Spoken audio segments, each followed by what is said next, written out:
ഇത്തവണത്തെ ഇതിന് ബിരിയാണി മന്തിയൊക്കെ മാറ്റിപ്പിടിച്ച് ഈ ഒരു 1 പോട്ട് ചിക്കൻ റൈസ് റെഡിയാക്കി നോക്കിയാൽ വളരെ ഈസി ആയിട്ടുള്ളൊരു റെസിപ്പിയാണ്. അധികം ഇൻഗ്രീഡിയൻസ് ഒന്നും ആവശ്യമില്ല. അപ്പോൾ നമുക്ക് റെസിപ്പിയിലോട്ട് കിടക്കാം.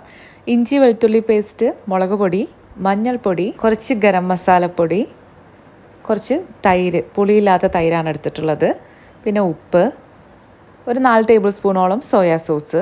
ഇത്രയും കാര്യങ്ങൾ നന്നായിട്ട് മിക്സ് ചെയ്തിട്ട് അതിൽ കഴുകി വൃത്തിയാക്കി വെച്ചിട്ടുള്ള ചിക്കൻ പീസസ് ഒന്ന് മാരിനേറ്റ് ചെയ്തെടുക്കുക.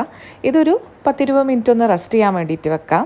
ഈ സമയം കൊണ്ട് നമുക്ക് പാനിലേക്ക് ഓയിൽ ഒഴിച്ചതിന് ശേഷം കുറച്ച് സവാള ഒന്ന് വഴറ്റിയിട്ടൊരു ബിസ്ത റെഡിയാക്കി എടുക്കുകയാണ്. ഇത് മാറ്റിയെടുക്കുക.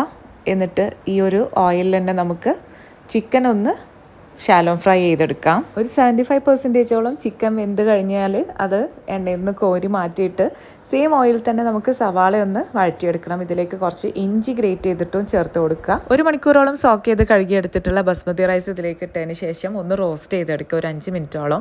എന്നിട്ട് ആവശ്യത്തിനുള്ള തേങ്ങാപ്പാൽ ഒഴിച്ചിട്ടാണ് ഇത് വേവിച്ചെടുക്കുന്നത്. 1 കപ്പ് അരിക്ക് 2 കപ്പ് തേങ്ങാപ്പാലാണ് എടുത്തിട്ടുള്ളത്. ഇതിലേക്ക് ആവശ്യത്തിനുള്ള ഉപ്പും കുറച്ച് ഗരം മസാല, ബേ ലീഫ്, കറുകപ്പട്ട ഇത്രയും കാര്യങ്ങളിട്ട് 3/4 ഭാഗത്തോളം വേവാകുമ്പോൾ നമ്മൾ പൊരിച്ച് വെച്ചിട്ടുള്ള ചിക്കൻ ഇതിൻ്റെ മുകളിൽ വെച്ചതിന് ശേഷം അടച്ചു വെച്ചൊന്ന് തേങ്ങാപ്പാലൊക്കെ ഡ്രൈ ആക്കി എടുക്കുക. അതിലേക്ക് മല്ലിയില, നെയ്യ്, ബിസ്ത ഇത്രയും കാര്യങ്ങൾ ഇട്ടിട്ട് ഒന്നും കൂടെ അടച്ചു വെച്ച് കഴിഞ്ഞ് കഴിഞ്ഞാൽ നമ്മളുടെ 1 പോട്ട് ചിക്കൻ റൈസ് ഇവിടെ റെഡിയായി. ട്രൈ ചെയ്തിട്ട് ഫീഡ്ബാക്ക് അറിയിക്കുക.